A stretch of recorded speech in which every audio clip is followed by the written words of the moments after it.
La chronique astrophysique. Sylvie Vauclair. La vision globale de la planète Terre, de ses océans bleutés, entrecoupés de quelques continents brunâtres, le tout parsemé de quelques nuages blancs, fait à présent partie de l'imaginaire collectif. Les enfants du XXIe siècle vivent avec cette image depuis leur naissance. On la voit partout, à la télé pour les prédictions météo ou pour des génériques, dans des journaux sur des affiches. Elle est fréquemment utilisée pour des publicités de toutes sortes, dans des circonstances très variées. Elle est disponible dans le monde entier. Plus personne ne peut l'ignorer. Et pourtant, que de difficultés pour l'humanité pour accepter l'idée d'une Terre mobile dans l'espace, une Terre qui fait partie de tous ces objets célestes que nous observons dans le ciel la nuit. Car c'est de cela qu'il s'agit. La Terre-planète et le ciel visible, celui des étoiles et des galaxies, ont une communauté de substances. Ils sont faits des mêmes éléments. La difficulté fondamentale, c'est d'accepter l'idée que la Terre fait partie de l'espace céleste et qu'elle bouge dans cet espace, avec nous à bord.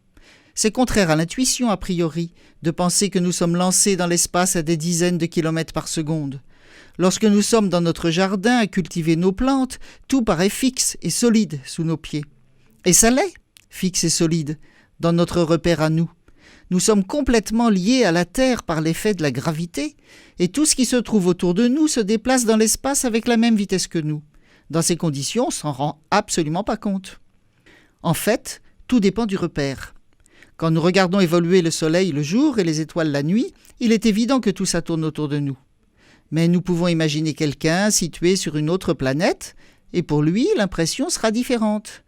Ce qui tourne autour de lui est différent de ce qui tourne autour de nous. C'est une image de la relativité. Ce que l'on observe dépend de l'endroit où on se trouve, c'est-à-dire du repère considéré. Comment s'y retrouver dans tout ça ? Existe-t-il un repère absolu où tout devrait se rapporter ? Continuons d'abord avec la Terre et le Soleil. S'il n'y avait que ça au monde, la Terre et le Soleil, ça n'aurait aucune importance de dire que la Terre tourne autour du Soleil ou le Soleil autour de la Terre. En fait, ils tourneraient tous les deux autour d'un point situé entre eux, leur centre de gravité. Mais il y a aussi les autres planètes, et là ça se complique. Lorsqu'on étudie le mouvement des planètes dans le ciel, il apparaît clairement qu'elles tournent autour du Soleil. Et dans ces conditions, il devient clair que la Terre, elle aussi, tourne avec les autres. C'est le système solaire. Le Soleil est une étoile, située dans les régions externes de notre galaxie. Comme les autres étoiles, le Soleil tourne autour du centre de la galaxie, presque 10 fois plus vite que la Terre tourne autour du Soleil. Il ne faut pas imaginer le mouvement de la Terre dans l'espace comme une ellipse qui se referme sur elle-même, ce qu'on apprend en général à l'école. Dans la galaxie, son mouvement est plutôt comme un gigantesque tire-bouchon qui va toujours de l'avant. Dans l'espace, la Terre ne repasse jamais au même endroit. La galaxie est-elle le repère absolu que nous cherchons ? Non, pas du tout. Il existe des milliards et des milliards de galaxies dans l'espace et elles bougent toutes les unes par rapport aux autres.